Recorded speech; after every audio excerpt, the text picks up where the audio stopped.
नमस्कार मित्रांनो, संकल्प न्यूज चॅनलवरती आपल्या सर्वांचं पुन्हा एकदा सहर्ष स्वागत। आताच्या क्षणाची सर्वात मोठी आणि महत्त्वाची बातमी समोर येत आहे। सविस्तर बातमी जाणून घेण्यापूर्वी आपण जर चॅनलवरती नवीन असाल तर चॅनलला सबस्क्राइब करा, बेल आयकॉन प्रेस करा। राष्ट्रवादी काँग्रेसचे ज्येष्ठ नेते छगन भुजबळ यांच्या नाराजी संदर्भात येत्या 8 ते 10 दिवसात भुजबळ राष्ट्रवादीचे प्रमुख नेते आणि मुख्यमंत्री देवेंद्र फडणवीस यांच्यात बैठक होणार असून भुजबळ यांना केंद्रात कॅबिनेट मंत्रीपद देऊन त्यांची नाराजी दूर केली जाणार असल्याची माहिती विश्वसनीय सूत्रांकडून मिळत आहे।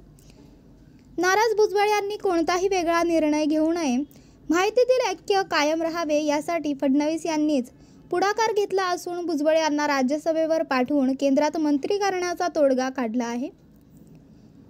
त्यांच्या या यशस्वी शिष्टाईने भुजबळ यांचे बंड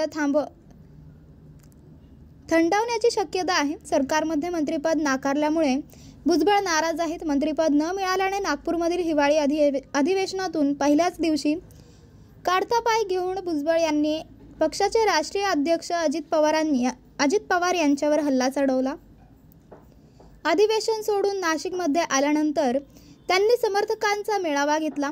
आपण जो निर्णय घ्याल त्यासोबत आम्ही असू असा शब्द त्यांनी समता परिषदेच्या अनुयायांकडून घेतला।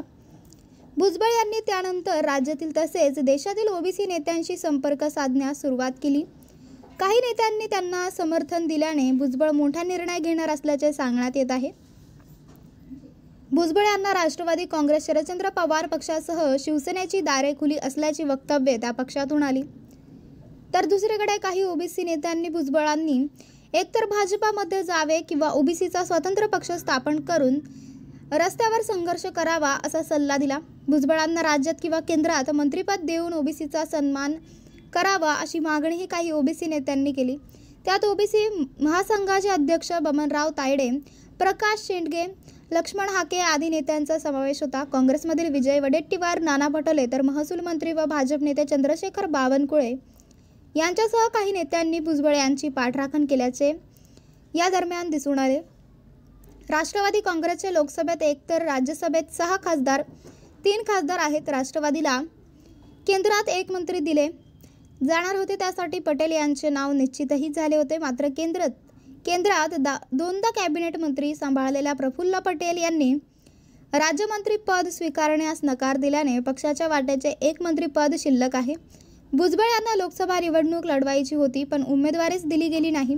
त्यानंतर भुजबळ यांना राज्यसभा लढवण्यास भाजपाच्या श्रेष्ठीकडून सांगण्यात आले होते, पण नंतर तेही बाळगले। विधानसभा निवडणूक लढवून ती जिंकल्यानंतर त्यांना मंत्रिपदापासून दूर ठेवले गेले। ती नाराजी दूर करण्यासाठी पटेल यांच्याऐवजी भुजबळ यांची केंद्रात बनी लागली तर पटेल यांचे मंत्रिपद पुन्हा एकदा हुकण्याची शक्यता आहे। तर मित्रांनो, आपल्याला काय वाटतंय? आपली प्रतिक्रिया आम्हाला कमेंट बॉक्सच्या माध्यमातून नक्कीच कळवा आणि चॅनलला आणखीनही सबस्क्राइब केलं नसेल तर चॅनलला सबस्क्राइब करा, बेल आयकॉन प्रेस करा, जेणेकरून असेच नवनवीन व्हिडिओ व चालू राजकीय घडामोडी सर्वप्रथम आपल्याला याच चॅनलवरती बघायला मिळतील। भेटूयात पुढच्या व्हिडिओस, तोपर्यंत धन्यवाद। जय महाराष्ट्र।